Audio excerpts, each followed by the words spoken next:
오늘은 부지런히 행하고 선행하다 낙심치 말라라는 제목으로 은혜를 나누겠습니다. 우리가 이 땅을 살아가는 가운데 하나님은 우리에게 육체를 주셨기 때문에 마음은 간절하고 마음은 열정이 있고 마음은 있었지만 몸이 따라가지 않아서 실패하는 사람들이 많이 있어요. 우리가 지난날에 돌아볼 때 많은 사람이 아쉬워하는 부분이 있습니다. 학창시절에 그때 공부할 때 조금만 더 공부했으면 좋았을 텐데 이렇게 후회하는 경우가 있어요. 그런데 저와 여러분이 그 시절로 돌아가면 똑같은 상황에 처하면 공부를 더 잘하고 일을 더 열심히 하기가 쉬워요, 어려워요? 어렵습니다. 왜냐하면 우리의 몸이 따라가지 않는 거예요. 좋은 날씨, 가을, 겨울 이렇게 차가운 날씨에는 정신이 맑아지는데 이렇게 또 한겨울 지나서 봄이 되고 이렇게 여름으로 되면 우리는 지치고 체력적으로도 한계를 느끼고 마음도 점점 피곤해지는 경우가 있습니다. 그래서 집중력 있게 공부를 해야 되는데 공부를 안 되고 나른해지고 졸리기도 하고 잠을 자고 싶기도 하고 그래서 점점점 우리의 몸이 가라앉아져서 우리가 원하는 대로 제대로 하지 못하는 경우가 있습니다. 그래도 우리가 열심히 하려고 하고 노력하려고 하는 건 좋은 거예요. 그런데 어떤 사람은 게으름병이 있는 사람이 있습니다. 게으른 것은 어떤 상태냐? 배가 너무 고파요. 그러면 배가 고프면 밥을 먹어야 되잖아요. 힘들다고 밥도 자기가 안 해서 옆에 사람이 찾아줬어요. 갖다 줬어요. 그런데 너무 힘들어서 밥을 먹기를 힘들어하는 거예요. 게으른 사람은 밥이 가까이 있고 음식이 있어도 손으로 떠먹기를 싫어하느니라. 우리의 마음이 게을러지기 시작하면 끊임없이 처지고 나태해지기 쉽습니다. 계절적으로 환경적으로 어렵다고 해서 우리가 지치고 포기해버리면 안 되는데 우리의 마음에 게으름병이 들어오는 거예요. 뭐가 들어온다고요? 게으름병. 게으름이 들어오면 일을 하다가도 하고 싶지가 않아요. 그냥 내가 하고 싶은 거는 잘해. 그런데 해야 할 일은 하기 싫어. 이제 여기에 문제가 있습니다. 우리가 마땅히 해야 할 일을 해야 되는데 하지 않으면 그 시간을 놓치게 됩니다.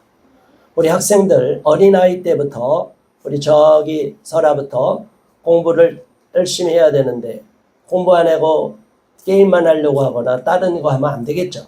어린아이들도 하고 싶은 게 있어요. 그거는 게을름을 피지 않아. 나쁜 쪽으로는 사람이 부지런해요. 인생들이 죄를 짓기에 아주 신속하도다. 너무너무 사람들은 죄를 짓고 자기 즐거움을 위해서 좋지 않은 것을 위해서는 자꾸 시간을 막 써요.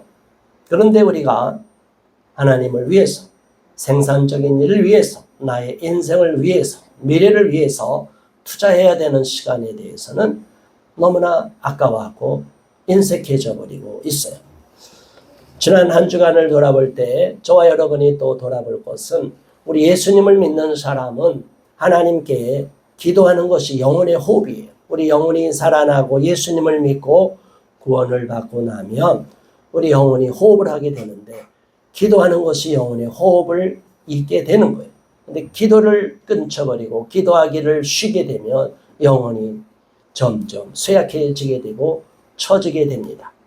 또 배가 고프면 맛있는 음식을 먹으려고 우리는 열심히 노력을 해요. 어디 가서 먹을까? 맛집을 찾아다니는 사람들이 많습니다. 하나님의 말씀, 우리 영혼이 굶주려 있고 허기를 느끼고 갈팡질팡하지 않고 마음이 불안하고 답답하고 이 모든 현상은 우리가 영적으로 영양식을 제대로 공급받지 못하기 때문이에요. 며칠 굶어보고 몇 끼를 굶어보면 눈알이 노랗고 어질어질해지고 비틀비틀하고 힘이 없어지는 거예요. 근데 우리가 모르는 사이에 육체는 살아있어도 육체는 튼튼한 것 같아도 우리의 영혼이 영의 양식을 제대로 먹지 못하면 우리도 모르게 점점점 힘이 떨어지는 것을 느낍니다. 힘이 떨어지면 나도 모르게 환경의 지배를 받게 돼요. 지금 눈에 보이는 것에 마음을 다 빼앗기게 될 수 있어요. 하나님은 저와 여러분이 지금 잠시 겪고 있는 어려움을 이겨내게 하시고 그 어려움을 통과하고 나면 그 다음에는 놀라운 축복의 시간을 예비하고 계시는데 우리는 지금 이 현실에만 파묻혀 있는 거예요. 사람마다 인생을 돌아볼 때 어려운 시간들이 있습니다. 우리 남자들은 대부분 대한민국 남자들은 상당수가 군대에서 그러한 어려움을 경험합니다. 너무너무 힘든 거예요. 너무너무 고통스러운 거예요. 나 혼자 군대 생활하는 건 아무 문제가 없습니다. 체력 단련하는 거예요. 얼마나 좋아요. 그렇죠? 요즘 돈 주고도 헬스클럽에 갑니다. 그래서 체력을 단련하고 세 끼를 날마다 먹고 운동하고 정해진 시간에 자고 일어나고 이러면 군대는 그것만 하면은 아무 문제가 없어요. 근데 군대가 힘든 게 뭐예요?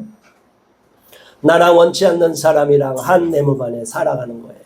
원치 않는 사람, 나를 괴롭히는, 훈련소에서는 똑같은 위치니까 훈련생이니까 신병이니까 아무 문제가 없어요. 그런데 자대로 배치되면 바로 거기서부터 부모보다 몇 배, 몇십 배 무서운 그 엄청난 힘든 군기를 잡는 이런 군인들이 있어요. 지금 대한민국 군대는 많이 좋아졌다고 해요. 그래도 아주 성질이 나쁘고 못된 상관을 만나고 선임을 만나면 너무너무 인생이 괴로워요. 언어로 테러를 하는 거예요. 때리진 않아도 말로써 온갖 욕을 하고 막 불평을 하고 승질을 내면 밑에 있는 후임들은 가슴이 조마조마하는 거예요. 잠을 제대로 잘 수가 없어요. 자다 말고 불려나가서 혼을 나기도 하고. 자, 이런 인생을 살아가고 또 여러분 군대 가면 취침 시간이 몇 시간으로 나와 있어요? 군대 가면 8시간이 취침 시간인데 군대는 보초를 서야 됩니다. 그러니까 중간에 토막잠을 자는 거예요. 중간에 잠을 깨서 또 훈련 보초를 쓰고 들어오고 이렇게 좋은 날씨는 상관이 없는데 한겨울에는 밖에 나갔다 들어오면 옷을 단단히 입고 나가고 나가서 온몸을 녹이려면 그 앞뒤 시간을 다 짜려면 2시간이 다 사라져요. 그러면 잠이 부족하게 되고 그 와중에 견디고 사람한테도 시달리고 그러다 보면 군대에서 너무나 괴로운 시간, 어려운 시간을 겪게 되는 거예요.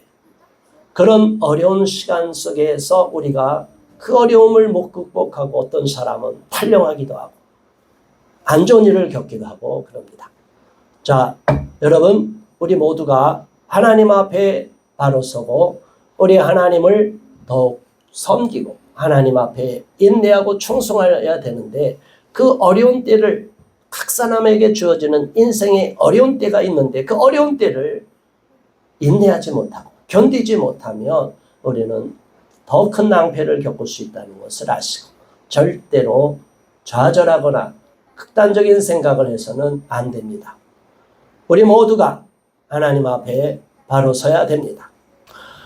하나님 앞에 우리가 충성하고 믿음으로 헌신하며 나간다고 할지라도 어려운 인생의 고비가 다가오게 됩니다. 그 어려운 때를 잘 견뎌내는 저와 여러분 되기를 바랍니다. 저도 지난 날을 돌아볼 때 너무 힘들었는데 그 힘든 때를 이겨내고 견뎌낼 때는 우리 하나님이 축복을 하고 칭찬을 하십니다. 그런데 우리가 살다 보면 믿음의 사람들은 하나님을 믿는 사람들의 특징은 뭐냐? 기독교가 들어가는 나라마다 부흥하게 돼 있어요.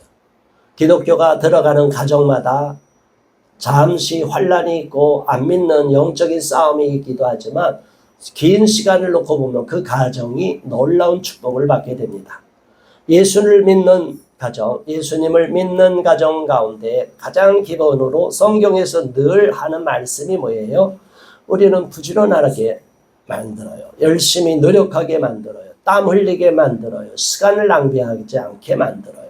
우리가 하나님을 잘 섬기고 예배드리면 이 예배드리는 시간이 낭비되는 시간이 아니라 이 예배드리는 시간을 통하여 흐트러졌던 마음을 주스르고 또 한 주간 열심히 한 주간 살아갈 수 있는 힘을 얻게 되는 거예요.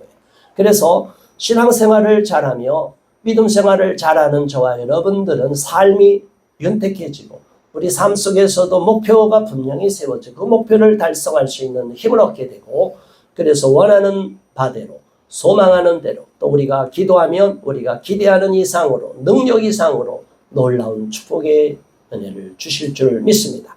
그런 인생을 사는 저와 여러분 되어야 됩니다. 지금까지는 어려움이 있었고 슬픔이 있었고 실패가 있었지만 하나님이 다시 한번 우리를 축복하시고 우리 하나님 앞에 우리가 온전히 헌신하며 주님께 잡혀있기만 하면 은혜는 놀라운 은혜를 부어주실 줄 믿습니다. 그 은혜를 받아 누리는 저와 여러분 되기를 바랍니다. 오늘의 본문의 말씀은 특별히 게으름에 대해서 또 낙심하는 문제에 대해서 우리에게 교훈을 주고 있습니다. 첫 번째 게으름에 대한 문제입니다. 6절에 이렇게 말합니다. 다 같이 봉독합니다. 형제들아 우리 주 예수 그리스도의 이름으로 너희를 명하노니 게으르게 행하고 우리에게서 받은 전통대로 행하지 아니하는 모든 형제에게서 떠나라 그랬습니다. 게으른 사람에게 게으르지 말라고 깨우쳐 주는 것 좋습니다. 그런데 그 사람이 나랑 같이 어떤 일을 같이 해야 될 사람이라면 게으른 사람이랑 같이 있으면 게을러지게 되는 거예요. 나쁜 죄를 저지르는 사람이랑 같이 가면 같이 죄를 저지르게 되는 거예요. 그래서 우리가 안 좋은 것을 갖고 있고 안 좋은 습관을 갖고 있는 사람을 친구로 사귀거나 가까이 있어야 된다면 그 사람에게 물들 것 같으면 아예 떠나버리라. 이게 하나님의 말씀이에요. 주변에 보면 내 마음에 안 드는 사람이 있어요. 물론 그 사람을 인정도 하고 그 사람을 위해서 기도도 해주기도 하고 도와주기도 합니다. 그런데 그 사람의 습관이 나를 자꾸 나쁜 방향으로 인생을 잘못된 방향으로 끌어간다면 그 사람과 계속 교제할 필요가 없다는 거예요. 그런 사람은 떠나라는 거예요. 게으르고 아무것도 하지 않으면서 게으른 사람의 특징이 뭐예요? 자기 게으름을 무마하기 위해서 다른 사람을 자꾸 지적을 해요. 비판을 해요. 자기는 행하지 않으며 말로만 때우는 사람이 있어요. 그런 사람은 오히려 우리의 삶에 유익을 주지 않기 때문에 그런 게으른 사람에게선 떠나는 것이 지혜를 얻는 것이다. 이렇게 말하는 거예요. 7절의 말씀 이어갑니다. 어떻게 우리를 본받아야 할 자를 너희가 스스로 아나니 우리가 너희 가운데서 무질서하게 행하지 아니하며 8절 누구에게서든지 음식을 값없이 먹지 않고 오직 수고하고 애써 주야로 일함은 너희 아무에게도 폐를 끼치지 아니하려 함이니. 아멘. 사도 바울은 선교를 하고 하나님의 사명을 감당하기 위해서 같은 민족이 아닌 다른 민족에게 가서 복음을 전했습니다. 우리나라도 외국의 선교사님들이 많이 들어와서 미국과 영국과 캐나다와 호주 선교사님들이 우리나라에 들어와서 이렇게 교회가 세워지게 된 거예요. 그런 분들이 가서 복음을 전하는데 선교사님들 중에 특별히 사도 바울은 자비량 선교라고 해요. 스스로 일을 하면서 텐트 메이커, 텐트를 깁는 일을 하면서 돈을 벌어가면서 남한테 손을 벌리지 않고 아무것도 값을 받지 않고 열심히 나눠주기만 했어요. 헌신적인 삶을 살았어요. 정말 이렇게 살기가 얼마나 어렵습니까? 수고하고 애쓰고 음식을 값없이 먹지 않고 혹시라도 내가 맨날 공짜로만 얻어먹으면 저 사람들이 우리를 한량으로 보고 저런 사람 뭐 하나님 믿는다고 하면서 맨날 손이나 벌리고 밥이나 얻어먹어 이런 소리를 들을까 봐 복음이 장애를 받을까봐 예수님을 전하는데 걸림돌이 될까봐 우리는 주변 사람들에게 모범을 보여야 되고 또 친구들에게 또 함께하는 동료들에게 내가 가진 것을 많이 나눠줄 수 있기를 바랍니다. 돈을 아끼고 아껴서 전략하는 건 좋아요. 그런데 인색하면 안 된다는 거예요. 어떻게 하면 안 된다고요? 인색하는 건 뭐예요? 아끼고 절제하는 것을 넘어서 타인에게 아무것도 베풀지 않는 거예요. 자, 그러면 나는 도움을 받기를 바라고 다른 사람한테는 아무것도 베풀지 않으면 그 사람은 인정을 받을 수 있어요? 없어요? 인정을 받을 수가 없어요. 그래서 우리 크리스천들은 주변 사람들에게 내가 가진 것을 갖고 나눠주고 베풀고 인색하지 않고 그들이 오히려 기쁨을 누리도록 선을 행하고 나눠주고 음식도 잘 사줄 수 있는 그러한 마음을 가질 수 있기를 바랍니다. 그것은 오히려 하나님 앞에 상급을 쌓는 거예요. 하나님께 내가 헌금을 많이 하니까 복을 받는다고 하면서 헌금은 잘하는데 이웃의 사람, 어려운 사람을 돕지 않는 것은 안 된다는 거죠.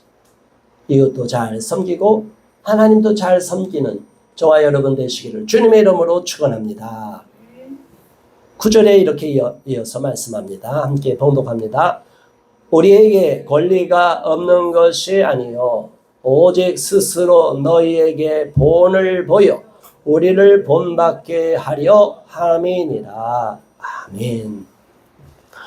하나님의 일을 하는 데 있어서 우리가 이렇게 사도 바울 정도로 돼서 많은 제자들을 양육하고 사람들을 모았으면 그렇게 안 해도 된다는 거예요. 그런 권리가 있는 거예요. 또 사람들은 주의 종을 섬기기를 기뻐해요. 그런데 사도 바울은 스스로 본을 보이기 위해서 스스로 샘플이 되고 모델이 되기 위해서 너무나 하나님 앞에 칭찬을 받기를 위해서 사람들이 행여나 나로 인하여 실족하지 않게 하기 위해서 근신하고 모범이 되기 위해서 애쓰고 노력했다는 거예요. 이렇게 일생을 살아가기가 쉬워요, 어려워요? 굉장히 어렵습니다. 그런데 우리 크리스천들은 이런 목표를 갖고 살아가야 됩니다.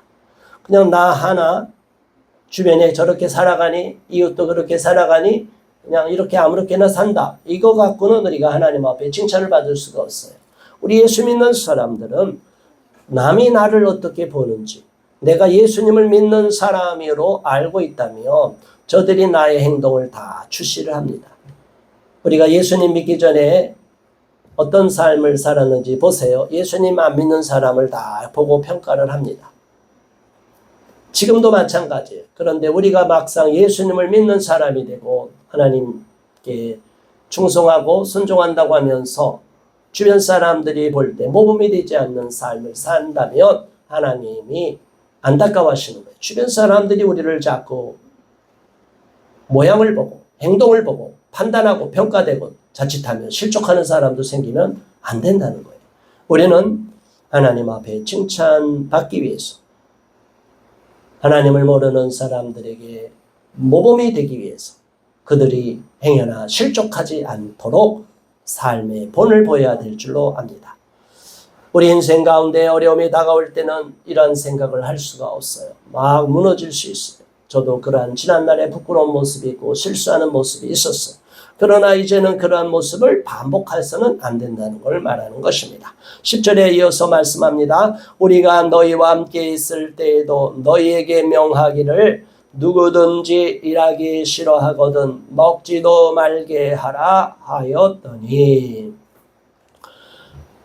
성경에는 더 강한 말씀이 있는 거죠. 오늘 게으른 사람에 대해서 비유적으로 이렇게 말을 하는 것도 있지만 오늘은 아주 단도직입적으로 말하는 거예요. 누구든지 일하기 싫어하거든 아예 먹지도 말라. 그래서 기독교가 들어가는 나라에, 기독교가 들어가는 가정에, 기독교가 들어가는 그 개인 속에 예수님을 구주로 영접한 개인과 가정과 사회와 국가 가운데 놀라운 변화가 일어나는 거예요. 우리나라가 옛날에 한류라고 그래서 지금은 우리 민족이 과거에 다 좋은 것처럼 얘기해요. 이순신이 영웅이에요. 그런데 여러분, 이순신이 영웅이 되도록 만든 한심한 조정이 있다는 걸 아세요? 오죽 못했으면 외침을 당해요. 왜군이 들어온다는 걸 그렇게 경고를 해도 아무도 대비하지 않았어요. 여러분, 임진왜란 때 얼마나 많은 사람이 죽은 줄 아십니까? 얼마나 많은 사람이 피살되고 끌려가고 노예가 되고 귀가 잘리고 코가 잘리고, 그 많은 사람이 다 죽고 나서 나라가 완전히 멸망의 상황에 처했을 때 이순신 장군이 나타나서 나라를 살린 거예요. 그러니까 구국의 영웅이 됐는데, 그 이전까지 얼마나 한심했으면, 이 나라가 조정이 썩어 문드러졌으면 이 나라가 완전히 왜군에게 짓밟히고 청나라한테 짓밟히고, 명나라를 여전히 나라가 무너졌는데도 아직도 명나라와의 의리를 생각해야 된다고, 청나라가 지금 강대국이 됐는데도 생각하지 않고 명나라를 섬기다가 완전히 짓밟히고 임금이 남한산성까지 도망가다가 결국에는 끌려 나와서 삼고 구도지려, 얼마나 비참하게 머리를 쪼아리고 계단 하나 오를 때마다 피가 피투성이가 되도록 자기 머리를 찢고 족장 앞에 가서 무릎을 꿇게 됐냐, 이거. 이런 역사를 보면 결과를 잘 봐야 돼요.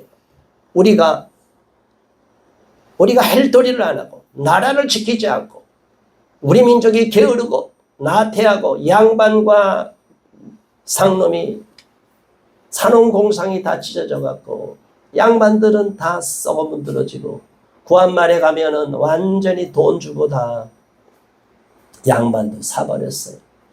그러니 나라가 부패할 대로 부패하고 도박에 취하고 쥐색 잡기에 술에 취하고 첩을 두는 건 일도 아니고 여자는 인권도 없고, 이런 처참한 나라를 우리는 그때 그날 그 시절을 좋다고만 보면 안 돼요. 한양 도성에 똥이 너무나 많아서 똥을 피해서 다닐 정도라고 했어요. 아무데나 똥을 갈기고. 그러니 전염병이 돌고, 우리는 이러한 부끄러운 역사가 있는 것을 아시고 이러한 나라에 일본의 강점을 당하고 나서 또 그 이전에 선교사님들이 들어옴으로 인해서 교회가 부흥하는 지역에는 변화가 일어났어요. 그리고 그곳에서부터 근대화의 물결이 들어왔어요. 그럼에도 불구하고 여전히 세상과 동떨어지고 갈라파고스처럼 고립되고 격리된 우리나라는, 조선은 망하는 운명에 처하게 된 거예요. 과거를 무조건 미화해서는 안 됩니다. 이에이치 카라는 역사학자는 역사는 과거와 현재와의 대화라고 그랬어요. 무엇을 대화를 합니까? 과거의 실패, 과거의 성공을 다 반면교사로 삼아서 실패를 반복하지 않고 잘한 것은 장려하고 본받고 계승해야 된다, 이런 마음을 가져야 됩니다. 오늘날 저와 여러분도 지난날의 나의 모습을 돌아볼 때 내가 인생을 성공적으로 살아왔나 실패의 삶을 살아왔나를 돌아보고 이제는 지혜를 얻어야 돼. 하나님이 나에게 이제는 지난날은 끝, 그러면 새로운 인생을 개척하는 마음을 가져야 돼요. 이게 힘들고 어려우면 일시적으로 어쩔 수 없이 예전에 친구들과도 단절할 수밖에 없는 그런 결단을 해야 됩니다. 저는 옛날에 친했던 친구들을 위해서 지금도 기도를 합니다. 그 친구들 모두가 예수님을 믿고 하나님의 자녀가 되기를 위해서 기도합니다. 그러나 그 친구들을 지금 만나면 대화가 안 되니까 너무나 영적으로 서로 다른 세상을 살아가고 있기 때문에, 그들이 기독교의 진리를 모르기 때문에 만나서 잠시 즐거움을 가질 수 있지만 속에 있는 대화도 나눌 수 없고 함께 고민도 나눌 수 없고 영적인 대화가 되지 않으니까 자연히 이렇게 멀어지게 되는 거예요. 저는 그게 안타까운 거예요. 옛날 친구들이 다시 정말 언젠가 하나님의 은혜를 받아서 하나님의 특별한 개입이 있어서 예수님을 구주로 영접하는 시간이 있으면 다시 우리는 옛날에 우정을 회복할 수 있는데 과거와는 비교할 수 없는 더 돈독한 친구 사이로 회복이 될 거예요. 그런데 그렇게 되기 전까지는 안 되는 거예요. 어려운 거예요. 너무 먼 길을 떠난 거예요. 그래서 우리는 과거와 결연하고 절연하고 단절하는 결단할 때가 있어야 된다는 거예요. 옛날에 내가 한 것을 다 자랑하고 나는 아무 문제가 없어. 이런 사람은 하나님 앞에 발전이 없고 인정을 못 받습니다. 많은 사람들은 자신이 얼마나 지난날에 잘못 살아왔고 실수가 많았는지를 못 깨달으니까 계속 같은 실수를 반복하는 거예요. 저와 여러분은 이제 잘못을 반복하지 않기를 바라며 지난날의 실수가 어떤 실수가였든 하나님 앞에 회개하면 다 용서해 주십니다. 저 역시 지난날의 부끄러운 모습은 다 회개하고 죄사함을 받고 용서함을 받고 더 이상 과거와는 저와 연결이 되어 있지 않습니다. 저는 오직 하나님이 나에게 주신 은혜, 나에게 주신 사명을 향하여 하나님이 나에게 부르신 소명을 향하여 달려가고 있습니다.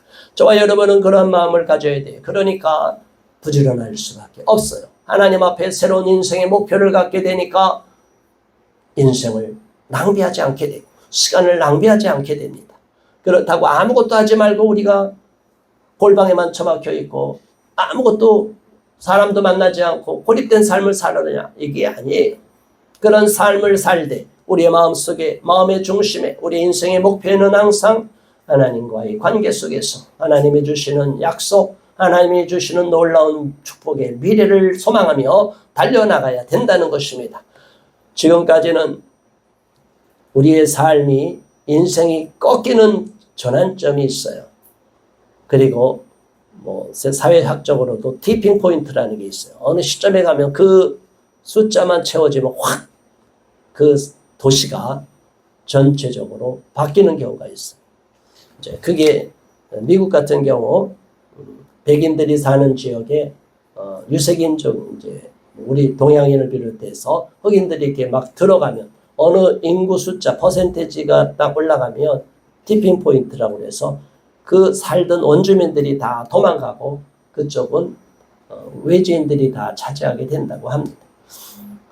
인생에 있어서는 어떤 극적인 전환점이 있어요. 사회 현상에도 그래요. 국가적으로도 그래요. 어떤 모멘텀이 있어요. 우리 인생의 삶의 모멘텀을 얻어야 될 때, 딱 전환점에 섰을 때 우리 인생은 전혀 다른 삶으로 제2의 인생을 살아가게 돼요. 그런데 그 인생의 포인트, 전환점에서 모멘텀을 제대로 활용하지 못하면 사람은 거기서 그냥 무너지게 돼요.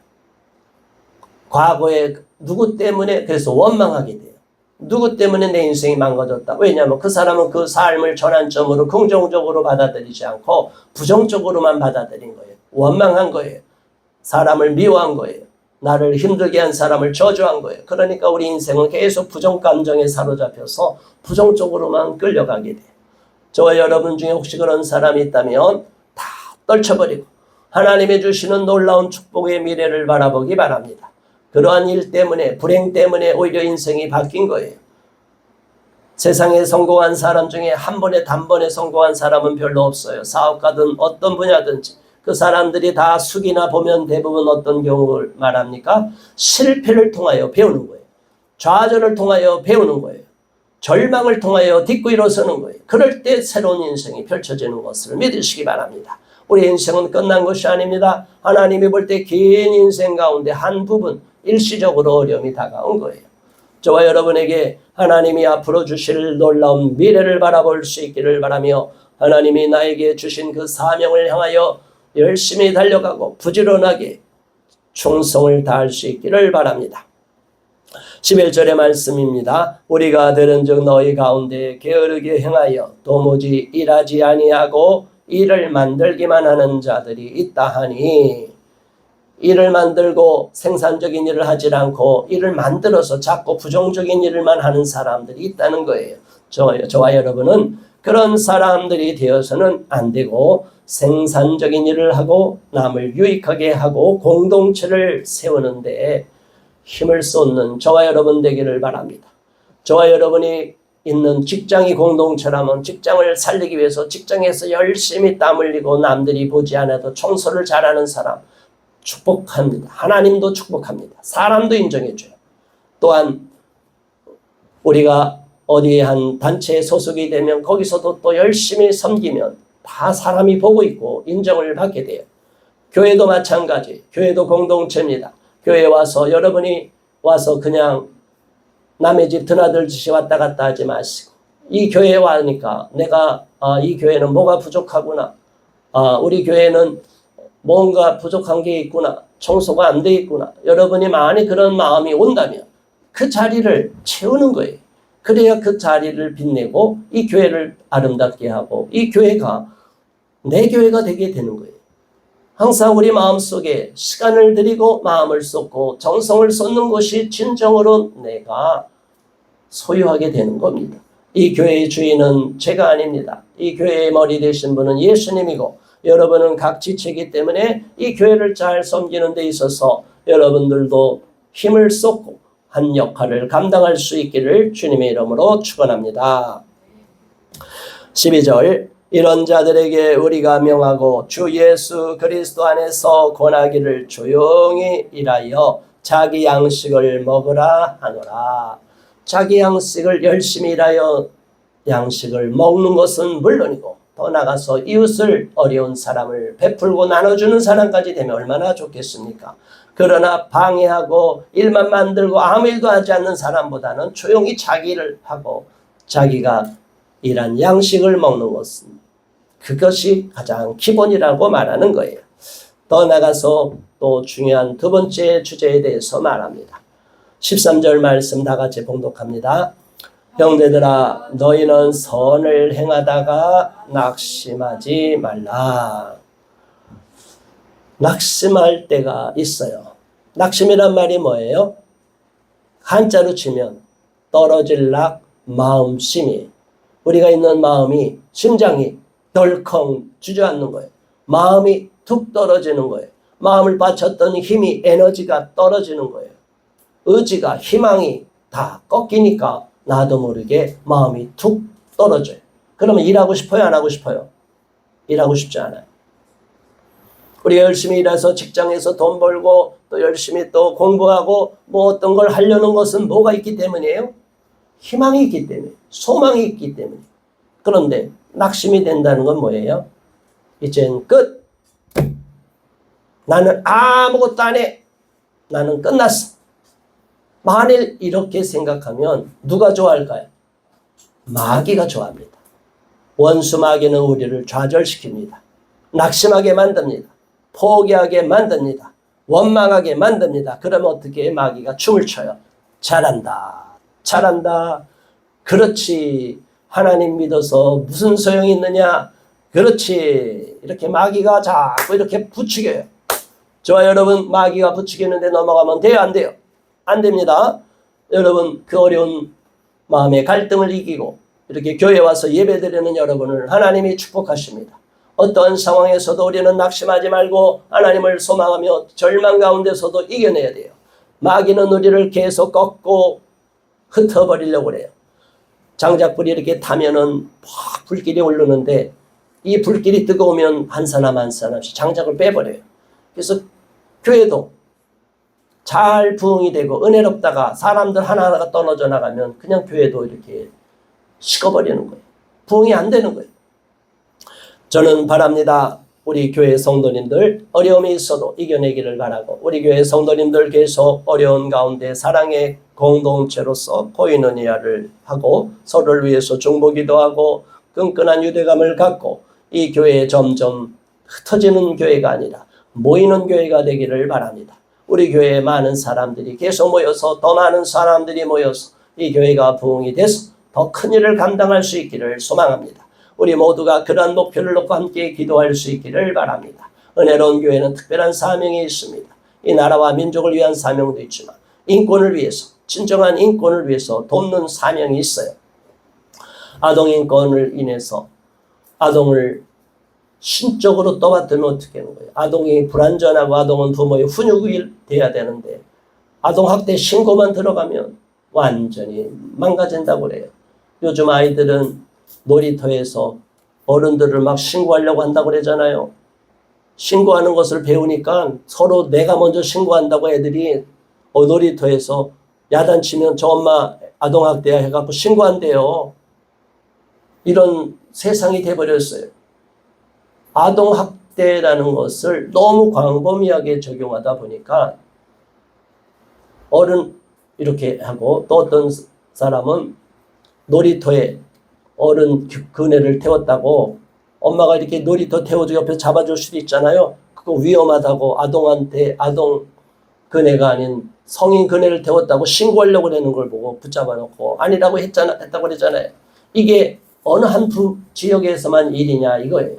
이런 일들이 점점 많아지고 나니까 경찰력이 낭비가 되는 거예요. 아니 경찰들이 지금 범인을 잡기도 시간이 모자라고 얼마나 많은 일을 해야 돼요. 경찰들이 지금 범죄가 얼마나 많아요. 순찰을 돌면 범죄가 예방이 되는데 이런 데다가 쓸데없는 말도 안 되는 신고를 접수를 받고 해결하다 보니까 이 나라 치안은 점점 망가지고 마약은 넘쳐나고, 그 마약이 위험하고 마약을 잡아야 돼요? 아니면 아동학대라고 신고해서 거기 쫓아다니고 시간 경찰력을 낭비해야 돼요? 나라가 점점 망해가는 징조예요. 이 나라가 잘못돼가는 흐름이 이대로 내버려두면 곳곳에 악영향이 끼치게 됩니다. 하나만 몸에 병이 생기면 온몸이 나빠지듯이 우리 사회의 한 부분이 잘못 적용이 되고 지나치게 법이 적용이 되면 그 파급 효과가 우리 몸 전체, 우리 사회 전체로 악영향을 주는 거예요. 그래서 우리는 아동복지법과 아동학대 처벌법도 바꾸고 잘못된 인권을 짓밟는 이런 것도 바꾸기를 바라고 있는데, 세상은 점점 악해져 가서 세상에 이제 판사들은 법 문헌에 따라서 배운 대로 헌법에 따라 판결하지도 않아요. 지들 마음대로 판단해요. 이게 무슨 판사들이, 대법관들이 자기 마음대로 판단할 것 같으면 뭐하러 대법관이 돼요? 아무나 가서 대법관 돼갖고 방망이 두들기면 되지. 판사의 권위를 실추시키는 대법관, 이번에 대법관 9명은 다 옷을 벗기를 바랍니다. 다 역사의 심판을 받을 겁니다. 반드시 그 대가를 치르도록 할 것입니다. 우리는 악을 행하는 자들을 침묵하면 안 돼요. 법이 공정해야 우리가 따르는데 법이 불공정하면 어떻게 그걸 따르겠어요? 저와 여러분은 이러한 악한 시대에 살아가는데 우리가 했던 일이, 소망했던 일이 좌절이 되고 실패됐다면 어떻게 돼요? 마음까지 무너지면 안 된다는 거예요. 한번 따라 하시기 바랍니다. 어떤 일이 있어도 마음을 단단히 잡자. 마음이 무너지면 인생이 무너진다. 저 여러분은 어떤 상황에서도 마음을 붙잡아야 돼. 마음을 잡고 기도해야 돼. 마음을 잡고 교회에 나와야 돼. 마음을 잡고 하나님께 매달리고, 마음을 잡고 열심히 주어진 일에 최선을 다해야 돼. 포기하지 말아야 돼요. 마귀가 점점 우리 마음을 흐트러 놔요. 싸우게 되고 이제 더 이상 안 살아! 막 포기하려고 하는, 너는 더 이상 내 편이 아니야. 나는 인생을 끝났어. 이렇게 하면 안 돼요.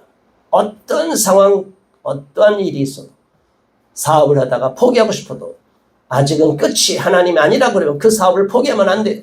끝까지 하다 보면 좋은 일이 있어요. 하나님은 낙심하지 말기를 바랍니다. 선을 행하다가, 이 말은 뭐예요? 그냥 낙심하는 게 아니에요. 좋은 일 할수록 상처를 많이 받아요. 착한 일을 많이 할수록 상처를 받아요. 대충 하면 그 사람들은 요리조리 미꾸라지처럼 빠져나가요. 근데 열심히 일한 사람이 오히려 불이익을 당하는 수가 있어요. 그래요, 안 그래요? 남들보다 유별나게 직장에서 열심히 했는데 나중에 오히려 그 사람이 잘못되면 사람들이 뭐라는 줄 알아요? 아유, 봐라, 저렇게 잘난 척하더니, 유난을 떨더니 저랬다. 쥐들은 아무것도 안 했으면서. 가정생활해도 집을 팽개치고 아무렇게나 사는 사람이 있지만 열심히 가정을 살기 위해서 땀 흘리고 노력하고 정성을 다한 사람이 있어요. 그런데 배신을 당할 수 있어요. 자, 여러분, 그렇지만 선을 행하다가 낙심하지 말라고 누가 말씀하셨어요? 하나님이 말씀하셨어요. 왜? 착한 일을 하다가 사람은 알아주지 않고 내가 억울한 일을 당해도 아직 판단이 끝나지 않아요. 사람은 그렇지만 누구는 아직 판단하고 계셔요? 계산하고 계셔요? 하나님은 우리의 그 착하게 한 일, 선하게 행한 일, 지금까지 남들이 오른손이 모르게 왼손이 한 일, 열심히 남을 위해서 잘한 일, 충성한 일을 하나님은 다 보고 계시다는 거예요. 그래서 놀라운 은혜의 복을 주시는데 그게 룻기에 나오는 룻이 보아스와 결혼해서 하나님의 예수님의 혈통 계대를 이은 보아스가 만난 룻이 그런 상황이에요. 모압 여인, 이방 여인이었지만 충성을 다하고 시어민을 잘못 알아주지 않아도 자기를 희생하니까 하나님이 때가 되니까 축복하는 거예요. 그건 하나의 샘플이에요. 꼭 그렇다는 게 아니라 우리가 남들이 보이지 않고 충성하는 것, 알아주지 않는 곳이 있어도 열심히 하다 보면 하나님이 놀라운 은혜로 갚아주실 줄 믿습니다. 이 14절 마지막 14절 15절 누가 이 편지에 한 우리 말을 순종하지 아니하거든 그 사람을 지목하여 사귀지 말고 그로 하여금 부끄럽게 하라. 그러나 원수와 같이 생각하지 말고 형제같이 권면하라. 아멘. 우리가 하나님의 말씀으로 하나님을 잘 섬기는 사람으로 서로 사랑에 권면할 수도 있고 또 가까운 가족에게 권면할 수도 있지만 이 말을 안 듣는 사람은 어쩔 수가 없는 거예요. 사랑으로 권면하지만 안 들으면 어쩔 수 없는 거예요. 그 사람은 하나님 앞에 맡기고 우리는 우리의 갈 길을 가면 되는 거예요. 사람들이 내 마음을 따라주지 않고 인정해주지 않는다고 하여 같이 휩쓸려버리고 포기해버리면 안 된다는 거예요. 하나님은 저와 여러분을 너무나 사랑하시기 때문에 제가 먼저, 저와 여러분이 먼저 하나님 앞에 인정을 받게 되면 하나님이 놀라운 역사를 이루십니다. 합력하여 선을 이루시고 전화위복의 계기로 삼아주시고 지금까지와는 비교할 수 없는 놀라운 축복의 제2의 인생을 열어주실 줄 믿습니다. 그 하나님을 바라보고 낙심하지 말고 힘차게 전진하는 주님의 자녀가 되시기를 예수 그리스도 이름으로 축원합니다. 합심하여 잠시 기도합니다.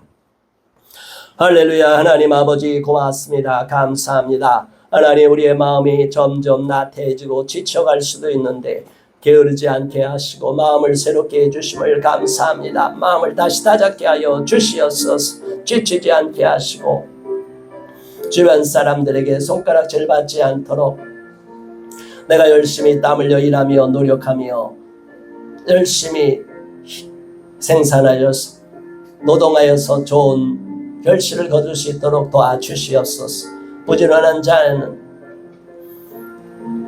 부하게 되고 손을 게으르게 놀리는 자는 가난하게 된다고 했습니다. 하나님 우리는 손을 부지런하게 놀려서 부지런한 자가 되기를 바랍니다. 또한 하나님 오늘 귀한 말씀 중에 낙심하지 말라는 말씀을 주셔서 감사합니다. 하나님 나도 모르게 마음이 처져 있고 삶의 의욕을 잃어버리게 되고 점점 지쳐가고 비록 실망스럽고 어려운 일이 있지만 낙심하지 말고 좌절하지 말고 포기하지 말고 다시 한번 마음을 다잡고 일어서기를 바랍니다. 마음에 상처를 준 사람을 증오하고 저주하지 말고 오히려 하나님께 맡기고 나는 내 할 일을 다 할 수 있기를 바랍니다. 포기하지 않기를 원합니다. 낙심하지 말고 새 힘을 얻고 주님 앞에 다시 매달리고 하나님의 도우심을 바라기를 원합니다. 그리하여 먼 훗날 지금을 돌아볼 때 지난날에 아무것도 아니었노라 고백할 수 있게 되기를 원합니다. 우리 하나님 도와주시옵소서. 예수 그리스도 이름으로 간절히 기도드리옵나이다. 아멘.